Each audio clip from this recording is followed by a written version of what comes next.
नमस्कार। तो आप लोग कैसे, उम्मीद करते हैं आप लोग बहुत अच्छे होंगे। तो आप स्वस्थ होंगे, मस्त होंगे, जहाँ होंगे अपने अपने कामों में व्यस्त होंगे। तो आप लोग आइए और प्यारा सा एक चुटकुला गीत है।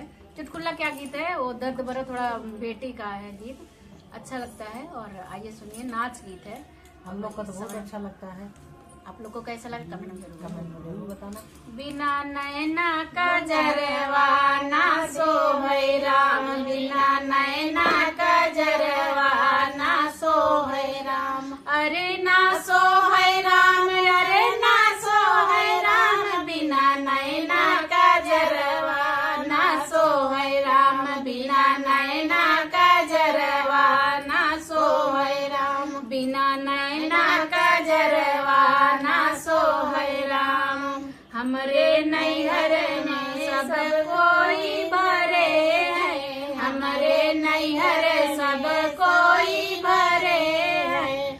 अरे के लिए राम, अरे के खोजी है राम, बिना बपई सुघर बर के खोजी है राम, बिना बपई सुघर बर के खोजी है राम। बिना नैना कजरवा ना सोहै राम, बिना नैना कजरवा ना सोहै राम। अरे ना सोहै राम, अरे ना सोहै राम, बिना नैना कजरवा ना सोहै राम, बिना नैना कजरवा ना सोहै राम। हमरे नैहर सब कोई भरे हैं, हमरे नैहर सब कोई भरे हैं। अरे के करी है राम, अरे के करी है राम, बिना माई दुलरवा के करी है राम, बिना माई दुलरवा के करी है राम।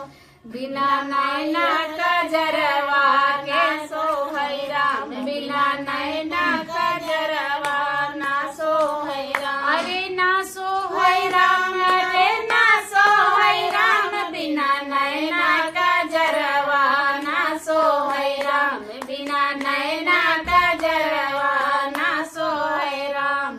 हमरे नैहर सब कोई भरे हैं, हमरे नैहर सब कोई भरे हैं। अरे के लई है राम, अरे के लई है राम, बिना बिरना खबरिया के लई है राम, बिना बिरना खबरिया के लई है राम, बिना भाई खबरिया के लई है राम, बिना नैना कजरवा ना सोहै राम, बिना नैना कजरवा ना सोहै राम। अरे ना सोहै राम, अरे ना सोहै राम, बिना नैना कजरवा ना सोहै राम, बिना नैना कजरवा ना सोहै राम।